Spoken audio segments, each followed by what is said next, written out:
The high backhand volley is definitely a more difficult shot for recreational players. I'm going to demonstrate a couple right now, and then I'm going to give you 3 tips that are going to give you so much more confidence on this shot.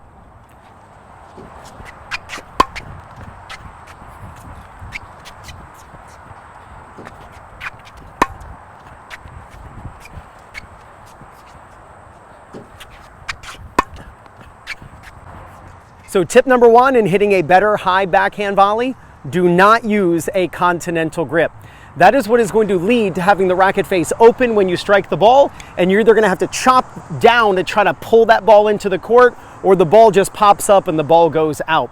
So instead of using a continental, change your grip a little bit farther than you typically do. When you do that, that squares up the racket face more against the back of the ball, and you'll actually hit a more square shot rather than having to chop it.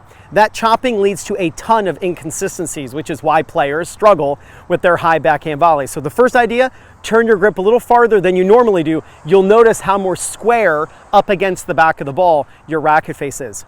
Tip number 2, we've got to really pay attention to this back elbow.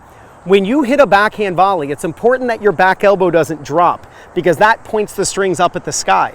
When you turn and you change the grip to that farther grip on that high backhand, keep your back elbow up. That'll keep your racket very much like a wall. As your elbow drops, the strings face toward the sky.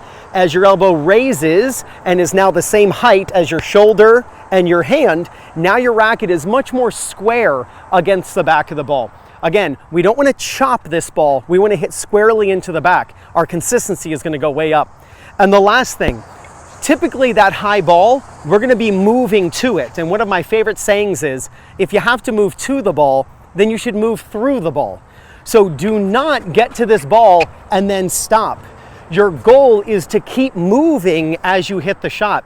I want you to imagine you're asleep in the passenger seat of a car, right? And someone next to you is driving.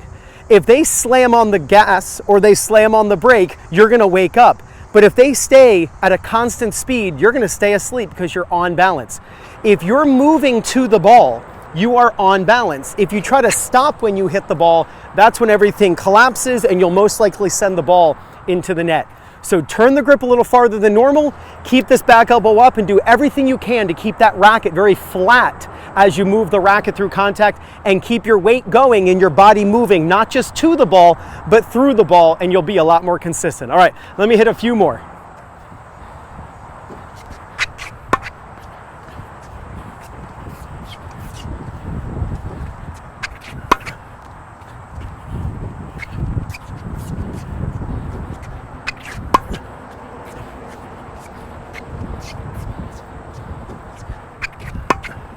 So my grip is changing a little farther.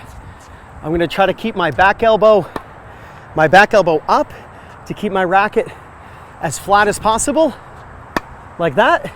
And I'm going to move through the volley.